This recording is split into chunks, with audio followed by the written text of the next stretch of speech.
దళిత బిడ్డనే, నేను మాదిగ జాతిలో పుట్టిన వాడిని. మాదిగ సమాజానికి భారత రాజ్యాంగం అనాది నుంచి అన్యాయమే చేస్తుంది.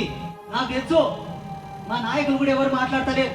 ఒక్క విషయం చెప్తా, బాగా గుర్తుపెట్టుకోండి. భూదేవి సాక్షిగా, పంచభూతాల సాక్షిగా, ఈ ప్రపంచ పటంలో ఎవరి మూలాలన చెప్పడానికి ఈజీ, కానీ మాదిగ జాతి యొక్క అస్తిత్వం ఎవడు కనిపెట్టలేడు. మాదిగ జాతి మూలాలు ఎవరు తెలియదు. అనాదిగా పుట్టినటువంటి జాతి, ఆది నుంచున్న జాతి కాబట్టే మహా ఆదిగా. అటువంటి జాతికి అన్యాయం జరుగుతుంది ఈ దేశంలో. ప్రతి ఒక్క మూలాలు చెప్పవచ్చు, నేను చూపిస్తా.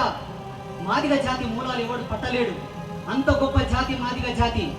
ఈనాడు ఆ జాతి నోట్ల మన్ను వస్తున్న రాజకీయ నాయకులందరూ కలిసి వాళ్ళకంతా రాయితీలు ఇస్తున్నారు, రిజర్వేషన్ ఇస్తున్నారు. ఈ దేశానికి జై కొట్టడు, భరతమాతకు జై కొట్టడు, జాతీయ గీతం పాడడు, జాతీయ జెండా జైలుడు కొట్టడు, ఈ దేశ శాంతి భద్రతలను గౌరవించడు.